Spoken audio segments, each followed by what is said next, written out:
হালাল উপার্জনের ব্যবস্থা করবেন, ব্যাস সরাসরি বিয়ে করে ফেলবেন। পরিবারকে বোঝানোর চেষ্টা করবেন, না বুঝলে আন্দোলন শুরু করবেন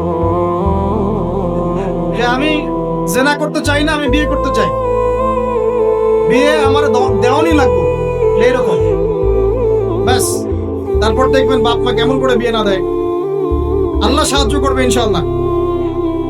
আল্লাহ আমাদের যুবক ভাইদেরকে চরিত্র হেফাজত করার স্বার্থে বিয়েকে সহজ করে দিন। আমি আবার কাউরে নিয়ে পালায় যায় না, ওই কাজ করতে যায় না কিন্তু আবার, ঠিক আছে?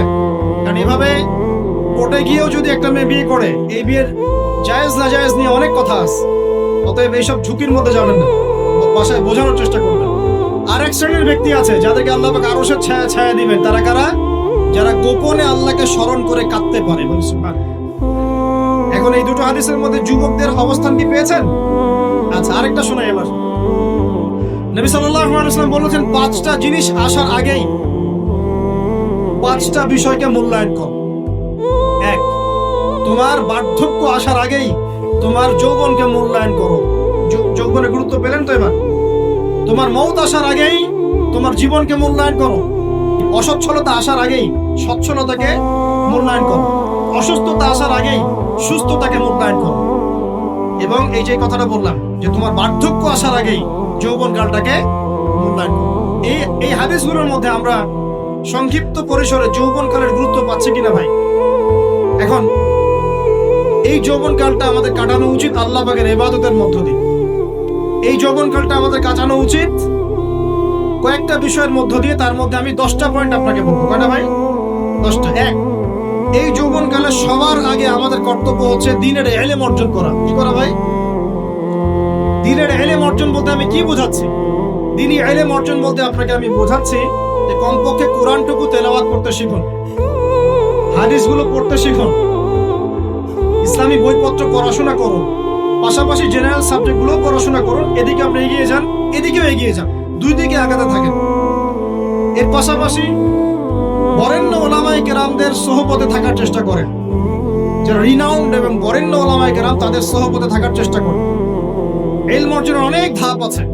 শুরু করেন কোরআন তেলাওয়াত দিয়ে, তারপরে আস্তে আস্তে হাদিসে যান, কোরআনের তাফসীরে যান, ইতিহাস পড়েন, ইসলামের ইতিহাস পড়েন, ইসলামিক অর্থনীতি পড়েন, রাসূলের জীবনী সিরাত পড়ে দেখেন, ইসলামিক ফিকহের বইগুলো পড়ে দেখেন।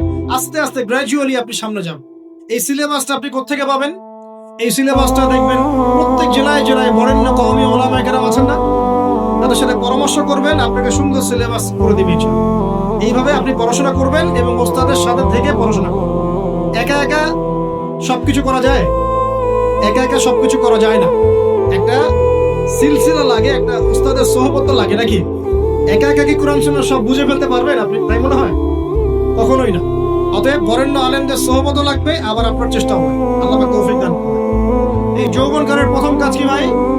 ইলম অর্জন করা। 2 নাম্বার, এই যৌবনকালে আমরা যে পরিমাণ ফিজিক্যালি ফিট থাকি, শরীরে শক্তি থাকে, উদ্যম থাকে, আমাদের বয়সটা 40-50 হয়ে গেলে সেটা থাকবে না। থাকবে? অতএব এই যৌবনকালে বেশি বেশি ইবাদত করতে থাকেন। আল্লাহ পাক তৌফিক দান। এই যৌবনকালে 5 ওয়াক্ত নামাজ তো পড়বেনই, এর পাশাপাশি নফল নামাজগুলো পড়ার চেষ্টা করবেন। এর পাশাপাশি আপনি চেষ্টা করবেন তাহাজ্জুদের ওয়াক্তে একটু নামাজ পড়ার জন্য, কমপক্ষে 2 রাকাত, কমপক্ষে 2 রাকাত, অ্যাটলিস্ট 2 রাকাত নামাজ তাহাজ্জুদের সময় পড়ার চেষ্টা করি। আল্লাহ আমাকে তৌফিক দেন, আপনাদের সবাইকে তৌফিক দান। ওই সময় আপনি যে দোয়াই করবেন আল্লাহর কাছে কবুল হবে ইনশাআল্লাহ। যে দোয়াই করবেন আল্লাহ কবুল করবেন ইনশাআল্লাহ। যদি আপনার রিজিকটা কি হয়? হালাল হয়। হারাম রিজিক দিয়ে ইবাদত কবুল হয়? হারাম রিজিকের দোয়া কবুল হয়? কবুল হয়। 3 নাম্বার, এই যৌবনকালে আমরা রাসূলের সুন্নতের উপর বেশি আমল করব ইনশাআল্লাহ। করা যাবে ইনশাআল্লাহ? আমরা নিয়াত করতে পারি যে ইনশাআল্লাহ চেহারাগুলো পরিবর্তন হবে। চেহারা পরিবর্তন মানে কি? হ্যাঁ, রাখা যাবে না? এখনো গজায় নাই। প্রত্যেক সপ্তাহে আপনাকে নবীর সুন্নতের উপর এরকম করে কুরবানি এবং জবাই করতে কে বলেছে? নবী সাল্লাল্লাহু আলাইহি ওয়াসাল্লামের সুন্নতকে জবাই করাটা কি ভালো কাজ? বলেন তো।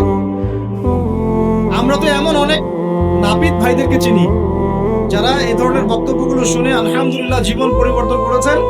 তার দোকানে লিখে দিয়েছেন এখানে চুল কাটা হয়, দাড়ি শেভ করা হয় না।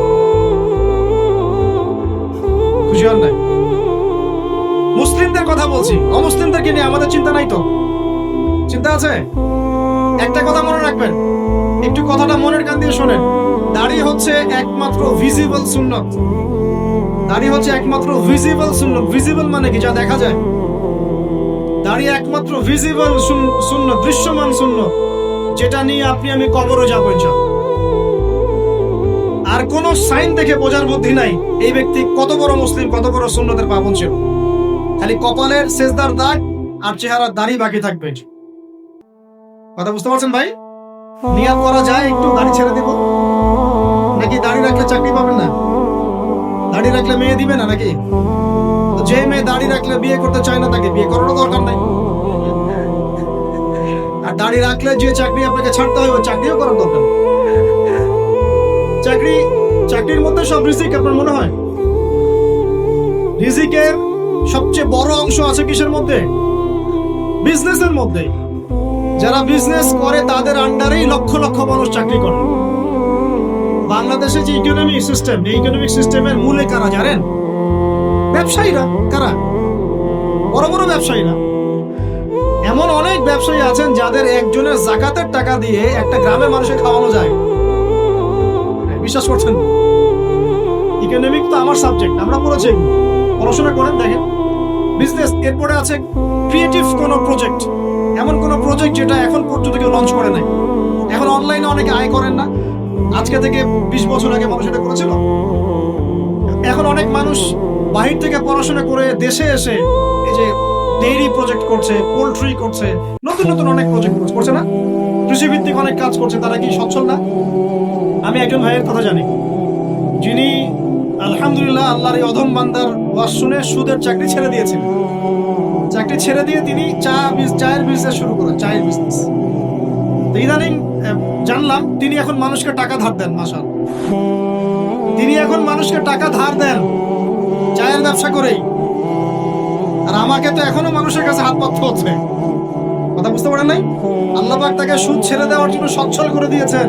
এই ওসিলা দিয়েই তিনি সচ্ছল হয়েছেন। রিজিক কার হাতে? বিশ্বাস করেন, রিজিক আল্লাহর হাতেই। আল্লাহ পাক চাইলে আপনাকে বেহিসাব রিজিক দিবেন ইনশাআল্লাহ। অতএব সুন্নতকে বিসর্জন দিয়ে নয়, সুন্নতে থাকেন, আল্লাহ পথ খুলে দিবেন ইনশাআল্লাহ। আল্লাহ পাক তৌফিক দান। যুবক ভাইদেরকে বলছিলাম, তাহলে প্রথম কাজ আমাদের ইলম অর্জন করা, তারপরে কি ভাই? নামাজের পাবন্দ হওয়া, আর নামাজ ফরজের পাশাপাশি নফলগুলো চর্চা করা। 3 নম্বর বলেছি রাসূলের সুন্নতের উপর একদম ইস্তেকামা, দৃঢ়ভাবে আমল করা। আর সুন্নত শিখতে হলেই তো 3 দিনের জন্য বেরিয়ে যান, 7 দিনের জন্য, 40 দিনের জন্য বেরিয়ে যান। সুন্নত শিখিয়ে আপনাকে বাসায় পাঠাই দেবে ইনশাআল্লাহ। পড়াবে না? অনেক মানুষ মনে করে যে তাদের ওখানে গেলে আমার আকীদা নষ্ট হয়ে যাবে, হ্যাঁ, তাই না? তারা বিভ্রান্ত। হ্যাঁ, নাউজুবিল্লাহ। স্বপ্নে পাওয়া ধর্ম, অনেকে টিটকারি মারে স্বপ্নে পাওয়া ধর্ম। এসব ব্যাঙ্গের ছাদার মতো আদর্শের দিকে মুখ ফিরাবেন। মাকবুল জামা, যেগুলো মাকবুল জামা, ক্লাসিক্যাল ইসলামের মধ্যে থাকেন, আপনি বিভ্রান্ত হবেন না। তারা আপনাকে কখনো খারাপ কাজে আদেশ করেছে? কত চোর ডাকাত মদখোর মানুষ সেখানে গিয়ে 5 ওয়াক্ত নামাজি হয়ে গেছে, সুদের ব্যবসা ছেড়ে দিয়েছে, মাদক ছেড়ে দিয়েছে, আল্লাহর ওলি হয়ে গেছে আলহামদুলিল্লাহ। তো আপনাকে তারা সুন্নত শিখিয়ে বাসায় পাঠিয়ে দিবে। এছাড়া আপনি অন্যভাবে শিখতে চাইলে শিখবেন, সমস্যা নেই। যদি মাদ্রাসায় পড়ার তৌফিক থাকে তাহলে পড়বেন। সবাই কি মাদ্রাসায় পড়ার তৌফিক পাবে না?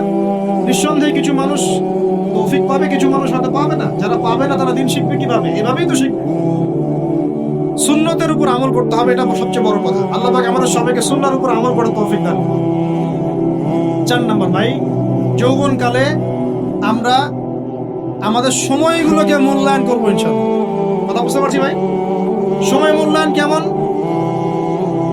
আপনার দিন রাত একটা রুটিন থাকবে, এলোমেলো লাইফ লিড করবেন না। এই যে আমরা, আল্লাহ মাফ করুক, আমরা এখন 3টায় 2টায় 4টায় ঘুমাই, 12টা 1টা 2টায় উঠি, নাউজুবিল্লাহ। এতে করে কি আমাদের রুটিন লাইফটা ঠিক আছে? আমাদের খাওয়ার ঠিক নাই, আমাদের ঘুমের ঠিক নাই, আমাদের মানে খাবারের যে অভ্যাস, খাদ্যাভ্যাসে ঠিক নাই। আমরা একটু খেলাধুলা আগে করতাম, সেটা এখন করি না। সারাদিন ফোন নিয়ে বসে থাকি, আর এই যে ইউটিউব ফেসবুকে বসে থাকি। গোল হয়ে বসে লুডো খেলে। গোল হয়ে কি করে? লুডো খেলে, অনলাইনে গেমস খেলে, অনলাইনে পাবজি খেলে, ফ্রি ফায়ার খেলে। আগে তো তাও ছেলেপেলে একটু ফুটবল খেলতো, ক্রিকেট খেলতো, আমরাও তো খেলেছি ওই সময়, তাও আলহামদুলিল্লাহ আমাদের ফিজিক্যাল ফিটনেস অনেক ভালো ছিল। এখন ওগুলো বাদ দিয়ে যে মানুষ পর্নোগ্রাফি দেখছে, লুডো খেলছে, পাবজি খেলছে, ফ্রি ফায়ার খেলছে, সারাদিন অনলাইনে বসে অথর্বর মধ্যে বসে আছে, এটা কি ভালো হচ্ছে? এই জন্য অ্যাটলিস্ট ফজরের নামাজ পড়ে জিকির আজগার করে পড়াশোনা করে আধা ঘন্টা 1 ঘন্টা খেলাধুলা করতে কি সমস্যা? একটু ফুটবল খেলেন, দৌড়াদৌড়ি করেন, জগিং করেন, একটু ব্যায়াম করেন, আল্লাহ পাক আপনাদের যৌবনে বরকত দান করুন। আমি এই কাজগুলো করতে হবে কিনা? ভালো না খারাপ? করেন। আর নিয়মতান্ত্রিক লাইফ লিড করবো আমরা।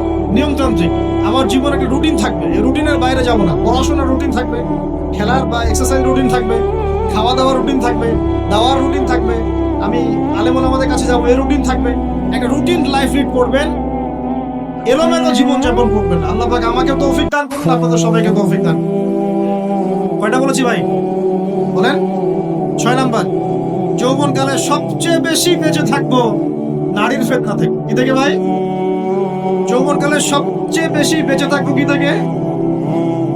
একটা হাদিস বলি, নবী সাল্লাল্লাহু আলাইহি ওয়াসাল্লাম বলেছেন, মা তারাকতু বা'দি ফিতনাতান আদাররু আলা রিজালি মিনান নিসা।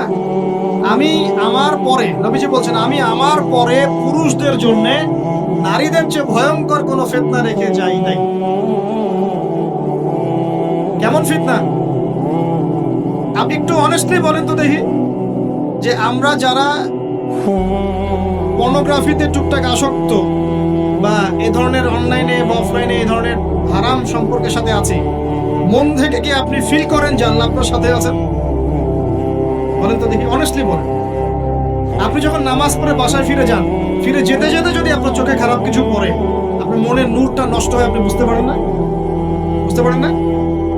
যখন আপনি এরকম হারাম কোনো সম্পর্কে আছেন, নাউজুবিল্লাহ, আপনার মনটা যে শক্ত হয়ে গেছে, আপনি বুঝতে পারেন না? আল্লাহর ওয়াস্তে নারী জাতির ফিতনা থেকে সর্বোচ্চ দূরত্ব অবলম্বন করবেন। আল্লাহ পাক তৌফিক দান করুন। কি করবো তাহলে আমরা? ওই যে বলেছি, হালাল সম্পর্ক করতে পারলে হালাল, যদি করতে না পারি সবর করবেন। কি করবেন? সবর করবেন, ভালো কাজে ব্যস্ত থাকবেন, বেশি বেশি রোজা রাখবেন। কি করবেন? বেশি বেশি রোজা রাখবেন, সোমবারে রোজা রাখবেন, বৃহস্পতিবারে রোজা রাখবেন। এভাবে আপনি আপনার জীবনটা গুছিয়ে নেন, আল্লাহ পাক প্রবৃত্তিকে নিয়ন্ত্রণ করার ক্ষমতা দিবেন ইনশাআল্লাহ। এরপরেও যদি ভুল হয়ে যায়, হতে পারে এই যুগটা ফিতনার যুগ, চরম ফিতনার যুগ। যদি কোনো ভুল হয়ে যায়, খবরদার আপনি হতাশ হবেন না। ভুল হয়ে গেলে কখনো হতাশ হবেন না। হতাশা শয়তানের পক্ষ থেকে আসে, কখনো হতাশ হবেন না। দেন ওযু করে জায়নামাজে দাঁড়িয়ে 2 রাকাত নামাজ পড়ে আল্লাহকে বলবেন, আল্লাহ আমার ভুল হয়ে গেছে, আমাকে মাফ করে দিন।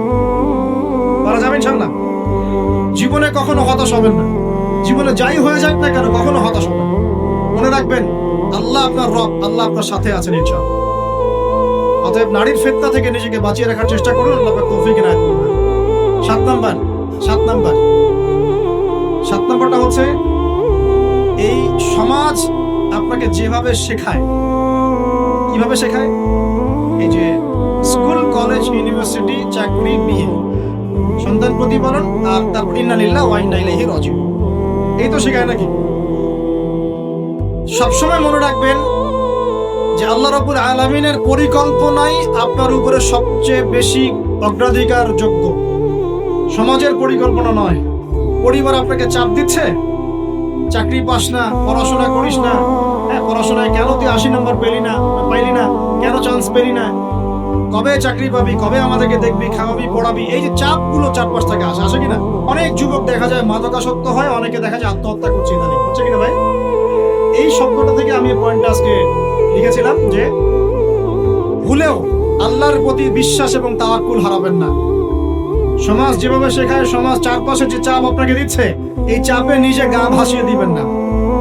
আপনি আল্লাহর কাছে দোয়া করবেন, আল্লাহর কাছে পথ চেয়ে নিবেন এবং আল্লাহর প্রতি তাওয়াক্কুল ভরসা করবেন। কখনো আত্মহত্যার পথ বেছে নিবেন। কি হয়েছে? 80 নাম্বার পান নাই তো কি হয়েছে? আপনি চেষ্টা করেছেন কিন্তু চান্স পান নাই তো কি হয়েছে? চেষ্টা তো করেছেন আপনি চেষ্টা করেছেন ইউনিভার্সিটিতে চান্সের জন্য, আপনি চান্স পাই নাই, চেষ্টা করেছেন আপনি, বাস চেষ্টা করেছেন, পাই নাই, তাকদিরে ছিল পাই নাই, বাস আমি আমার চেষ্টা করেছি। কখনোই আত্মহত্যার পথ বেছে নেবেন না। আর আমরা পিতা মাতাদেরকে রিকোয়েস্ট করবো, কোনো অবস্থাতেই সন্তানকে এত বেশি চাপ দিবেন না যে সন্তানটার এই কোমরটাই ভেঙে যাবে। এই সমস্যাগুলো দিন দিন বাড়ছে সমাজের মধ্যে। কেন এত চাপ দিচ্ছেন? তার প্রতিভা কোথায় খুঁজে বের করুন।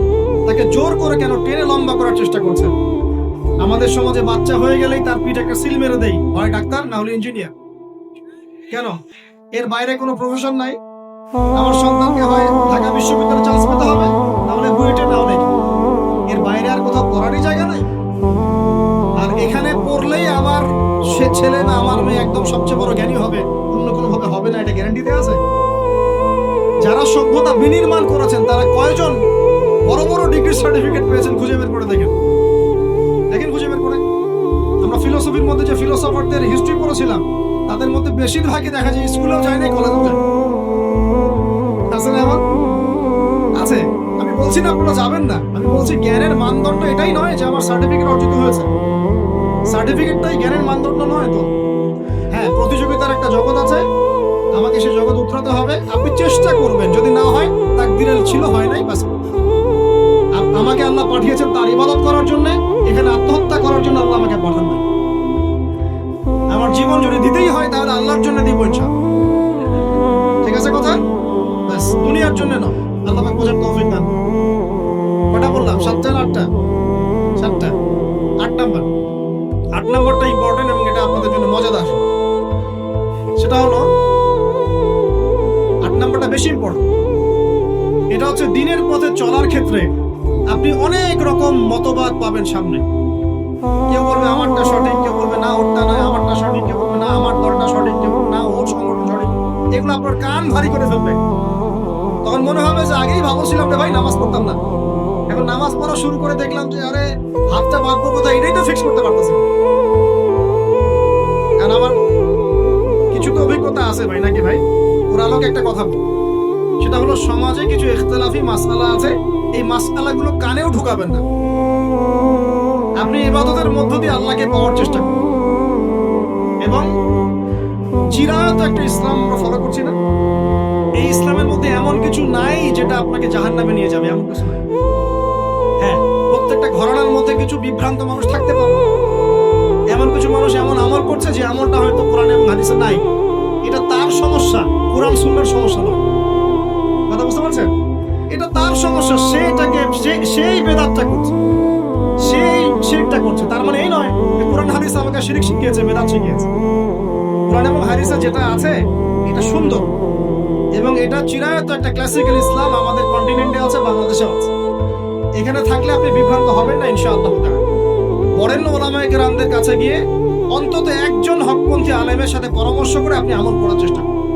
আর যে বিষয়গুলো নিয়ে ইখতিলাফ আছে এগুলো নিয়ে সমাজে মতপার্থক্য সৃষ্টি করে সমাজটাকে বিভক্ত করতে যায় না। আল্লাহর রাস্তায় মসজিদ ভাগ করতে যায় না, সমাজকে ভাগ করতে যায় না। জাতিগত ঐক্যটা রক্ষা করেন, আল্লাহ পাক বোঝার তৌফিক দান। আর যদি মানুষের মধ্যে খারাপ কিছু দেখি, ওই খারাপ কিছু বিষয়টা আমি এড়িয়ে যাবো। আর কোনটা ভালো কোনটা খারাপ আমি বুঝবো কিভাবে? আমি 10 জন আলেমের সাথে পরামর্শ করবো, বাস। আমি এত বড় আলেম নই, তাহলে আমি 10 জন আলেমের সাথে পরামর্শ করবো যে হুজুর এই বিষয়টা চলছে, এটা সম্পর্কে আসলে বিষয়টা কি। একটা ঘরানার দিকে কখনো আপনি সাম্প্রদায়িকভাবে বায়াসড হয়ে যাবেন না। আপনি আপনার চিন্তাটাকে লিবারেল রাখবেন, হকটা যেখানে পাবো সেটা নিব ইনশাআল্লাহ। এমন নয় যে উনি বলেছেন বলেই হক, আর কারোটা নিব না, আমারটাই নেব, এভাবে চিন্তা করবেন না। হক যেখানে আছে সেখানে যাবেন আপনি ইনশাআল্লাহ। আল্লাহ পাক আমাদেরকে বোঝার তৌফিক দান। আর যে ইখতিলাফগুলো আছে এগুলো নিয়ে সমাজকে বিভক্ত করতে যায় না, মতানৈক্য নিয়েই ঐক্য হবে ইনশাআল্লাহ।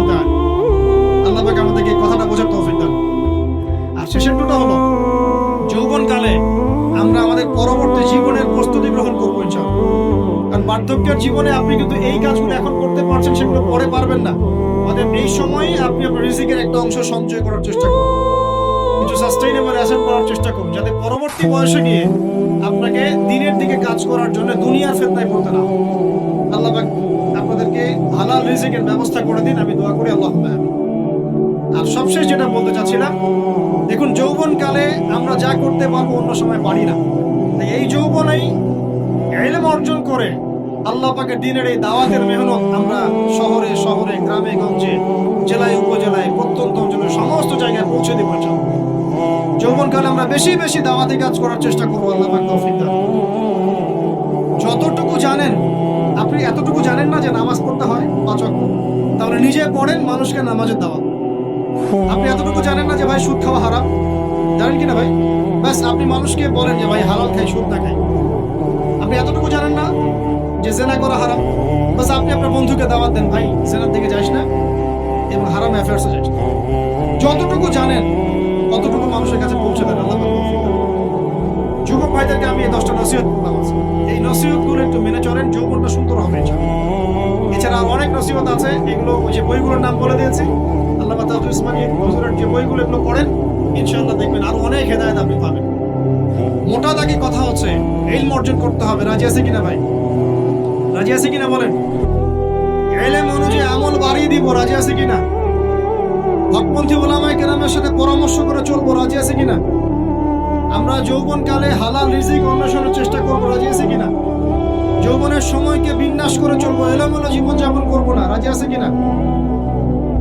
নারীদের ফিতনা থেকে বেঁচে থাকার চেষ্টা করবো। রাজি আছে কিনা?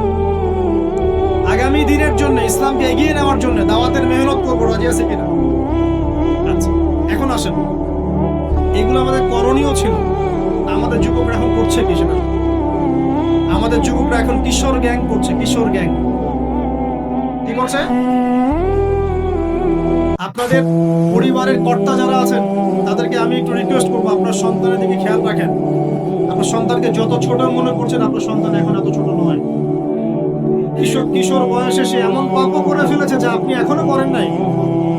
কিশোর বয়সে এমন এমন পাপ করা তার শেষ যা আপনি এখনো চিন্তাও করতে পারেন। অতএব সন্তানকে শুধু গায়ে গতরে বড় করলে হয় না। আমরা যে সন্তানকে মানুষ করার জন্য নিজের ঘাম ছেড়ে দিচ্ছি, মানুষ করার অর্থ হচ্ছে ওর আত্মাটাকে গড়ে তোলা, দেহটাকে গড়ে তোলা নয়, তার আত্মাটাকে গড়ে তোলা। সন্তান থেকে খেয়াল রাখেন। ঢাকা শহরে কিশোর গ্যাংয়ের দৌরত্ব টেকা যাচ্ছে না। রাস্তাঘাটে ছিনতাই করছে, মাদক সেবন করছে, মানুষের সম্পদ মোবাইল দুপ করে কেড়ে নিয়ে দৌড় দিচ্ছে, এক গ্যাং আরেক গ্যাংয়ের সাথে মারামারি করছে। এগুলো শিখছে কোত্থেকে? এগুলো শিখছে আপনার ওই যে অপসংস্কৃতি দেখে দেখে।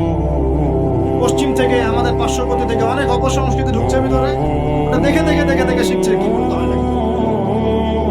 দুইটা গ্যাং তৈরি করছে এবং সিনেমাতে যেমন দেখানো হয় সে নিজেকে ওই রকম করে চিন্তা করা শুরু করছে।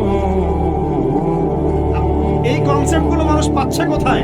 নাটক সিনেমা থেকে পাচ্ছে। একটা দল ক্রিয়েট করেছে, সে সেই দলের নেতা হয়েছে, আরেক দল তাকে মারতে আসছে, সে আবার তাকে মারতে যাচ্ছে। এই যে জিনিসগুলো, এগুলো নাটক সিনেমায় দেখানো হচ্ছে না? যুবকরা শিখছে কোত্থেকে এগুলো? বাংলাদেশের মেয়েদেরকে একসময় শেখানো হয়েছে তুমি সুন্দর না, তুমি কি না, তাদের মনে ঢোকান তুমি সুন্দর না, আরো সুন্দর হতে চাও, আরো সুন্দর হতে চাও, এই ক্রিম মাখো সুন্দর হয়ে যাবে। এই একটা কনসেপ্ট ঢুকিয়ে দিছে মাথায়, তুমি সুন্দর না, তোমাকে আরো সুন্দর হতে হবে। আল্লাহ তোমাকে যে সৌন্দর্য দিয়েছেন এটা যথেষ্ট না, অন্যরা আরো অনেক বেশি সুন্দর, তুমি সুন্দর না, এই ক্রিম মাখো সুন্দর হবে। এই করতে করতে করতে ক্রিমের ব্যবসা শুরু হলো। বাণিজ্য, সবকিছুর পিছনে কি থাকে? বাণিজ্য, আর কিছু না। তারপর শুরু হলো যে পার্লার, অমুক ক্রিম, তমুক ক্রিম, অমুক সোনো, এই সেই, বাস মেয়েরা পাগল হয়ে গেল। ব্যাস নতুন নতুন আমরা আমাদের সংস্কৃতি ধারণ করে যে কাপড় চোপড় গুলো পরি, কিছু মানুষ শেখালো এর চেয়ে এই ফ্যাশনটা ভালো, এটা পরো। ব্যাস ঈদে ঈদে নতুন নতুন ফ্যাশন আসা শুরু। আরে পাঞ্জাবি পায়জামা পরা তো আমাদের বাপদাদাদের সে শুনলো, না বাঙালিদেরই শুনলো। সব বাদ দিয়ে এখন আমরা কি শুরু করেছি দেখেন। এগুলো কিন্তু মিডিয়া দিয়ে আপনাদেরকে ঢোকানো, মিডিয়ার থ্রু দিয়ে। আমরা দেখছি এখন যুবকরা, বহু যুবক মাদকাসক্ত হয়ে যাচ্ছে, বুঝছেন কিনা? কিসের এত হতাশা ভাই? কি হয়েছে? গার্লফ্রেন্ড আপনাকে ছেড়ে চলে গেছে? তা গেছে না, হয়তো কি হয়েছে? কি হয়েছে? গার্লফ্রেন্ড ছেড়ে চলে গেছে তো কি হয়েছে? আল্লাহ পাকের জমি নাকি মেয়ের অভাব নাকি? 40 জন নারীর দায়িত্ব একটা ছেলেকে নিতে হবে সে জামান, মানে মা, বোন, খালা, স্ত্রী, এই সব মিলে 40 জন কাঁধে কাঁধে উঠে যাবে। এখন ঘরে ঘরে মেয়েদের সংখ্যা বাড়ছে না? নবীজি বলেছেন শেষ জামানে মেয়েদের সংখ্যা বাড়বে, ছেলেদের সংখ্যা কমবে। কমছে কিনা ছেলেদের সংখ্যা? এখন হয়তো এভারেজ 100, 104, পরে দেখবেন আরো বেড়ে গেছে। শুধু আমেরিকার হিস্ট্রি ঘেটে দেখেন, ওখানে ছেলে মেয়ের অনুপাতটা কেমন কমছে, সব জায়গাতে আরো সামনে কমবে। তো একজন গার্লফ্রেন্ড আপনাকে ছেলে চলে গেছে, বাস জীবনটা উৎসর্গ করে দিতে হবে তার জন্য? এখন কি ফেন্সিডিল, গাঁজা, ইয়াবা এগুলো সেবন করতে হবে? আপনাকে কে সৃষ্টি করেছেন ভাই? কি উদ্দেশ্যে? প্রথমে কি একটা বলেছে, কি উদ্দেশ্যে? আমাকে আল্লাহ পাঠিয়েছেন দুনিয়াতে নামাজ পড়তে, রোজা রাখতে, দিনের প্রচার করতে, দিনের জ্ঞান অর্জন করতে। এই তো, তা আমি একজন মেয়ের জন্য জীবন নষ্ট করে দিব কেন? আমি তাহলে আল্লাহর কাছে কি মুখ দেখাবো আর নবীর কাছে কি মুখ দেখাবো? ওখানে গিয়ে বলবো আল্লাহ আমি আমার অনুপ্রেমিকার জন্য আশায় হয়ে একদম জীবন দিয়ে দিয়েছি, আত্মহত্যা করেছি। গেছে ভাই, যাইতে দেন। যে ব্যক্তি আপনার অবস্থানকে মূল্যায়ন করে নাই সে আপনার যোগ্য ছিল। এখন আপনি কি করবেন? নিজের অবস্থান উন্নত করেন, আপনার পিছনে লাইন ধরে ঘুরবে। এটাই বাস্তবতা। দুনিয়া খুব খারাপ জিনিস। মানুষ মানুষের অবস্থানকে মূল্যায়ন করে, মানুষ মানুষের অবস্থানকে মূল্যায়ন করে, কিন্তু আল্লাহ রাব্বুল আলামিন আপনাকে সর্বাবস্থায় ভালোবাসে না। এই যে আমরা এখন অনেক পাপ করছি না, আল্লাহকে আমাদেরকে আযাব দিয়ে ধ্বংস করে দিয়েছেন। আল্লাহ পাক এখনো আমাদেরকে ভালোবাসেন, গ্রহণ করেন, অপেক্ষায়। আল্লাহ পাক অপেক্ষা করছেন কখন তওবা করবে, আমি তওবা কবুল করব। এই কখন আমার বান্দা খালি একবার বলে আস্তাগফিরুল্লাহ, আল্লাহ পাক সাথে সাথে মাফ করে দিচ্ছেন। সেই আল্লাহকে ভুলে আপনি কার পেছনে ছুটছেন? আমরা কিন্তু নিয়াত করতে পারি ভাই যে আমরা যারা ওয়াজ শুনলাম জীবনে কোনোদিন সিগারেটে হাত দিব না। রাজি আছি ভাই? অন্য বড় বড় জিনিস তো বহুত দূরের কথা। আচ্ছা, অনেকে রাজি হয় না কেন? আপনারা কি অলরেডি আসক্ত? আমি অনেক ভাইকে দেখেছি মাশাআল্লাহ ইফতার খুলেই একদম পেনশন টানা শুরু করে। হ্যাঁ, এটা যে হারাম আপনাদের কেউ ওয়াজ করে শোনায় নাই? এটাকে কি মনে করেন আপনারা, হারাম না হালাল? কেউ বলেছে মাকরুহ, নাকি মাকরুহ ফতোয়া দিয়েছে? মাকরুহ শব্দের অর্থ জানেন আপনি? মাকরুহ শব্দের অর্থ কি শুনেন। সূরা বনী ইসরাইল খুলবেন। কোন সূরা? সূরা বনী ইসরাইল। আল্লাহ পাক বলছেন আমি বনু ইসরাইলকে এই কাজগুলো করতে নিষেধ করেছি। কোন কোন কাজ? জিনা করো না, জিনার ধার কাছে যেও না, এতিমের মাল আত্মসাৎ করো না, শিরক করো না, ইত্যাদি। যারা আলেম আছেন তারা আমার কথা বুঝবেন। এই কাজগুলোর পরে আল্লাহ পাক বলছেন যে এই প্রত্যেকটা কাজ আল্লাহর কাছে মাকরুহ, অপছন্দ। কিসের? অপছন্দ। আর এটাকে আপনি সহজ মনে করছেন? নিয়াত করি আল্লাহ পাকের সন্তুষ্টির জন্য আমরা কোনোদিনও মাদকের সাথে সম্পৃক্ত হব না। আর বিশ্বাস করেন, শুধুমাত্র মাদক দ্রব্য নিয়ন্ত্রণ অধিদপ্তর এই আইন কানুন এগুলো দিয়ে, জরিমানা দিয়ে মানুষকে মাদক ছাড়ানো যাচ্ছে না, যাবে না। কেন যাবে না এটা আপনারা খুব ভালো করেই জানেন, আমি বলতে চাচ্ছি না। অনেক সময় মাদক বিরোধী কনসার্ট করে মানুষ, মাদক বিরোধী কনসার্টে ওঠার আগে এক বোতল ডাইল খেয়ে আসে। এগুলো কি বাস্তব কথা বলছি না অবাস্তব কথা বলছি? আমাদের যুবক ভাইরা কোশ্চিন কারো মাদকের ধার কাছে যাবেন না। একটা হাদিস খালি মনে রাখেন, একটা, এই হাদিসটা মনে রাখেন। নবী সাল্লাল্লাহু আলাইহি ওয়াসাল্লাম বলেছেন কেউ যদি মাদক দ্রব্য সেবন করে তার 40 দিনের নামাজ কবুল হবে। সিগারেট একটা খেয়েছি, 40 দিন নামাজ নাই। এরপর যদি সে তওবা করে আল্লাহ মাফ করে দিবেন। আবার যদি মাদক খায় আবার 40 দিন কবুল হবে। যদি আবার তওবা করে আল্লাহ মাফ করে দিবেন। আবারও যদি খায় আবারও 40 দিন কবুল হবে না, আবারও তওবা করলে আল্লাহ আবার মাফ করে দিবেন।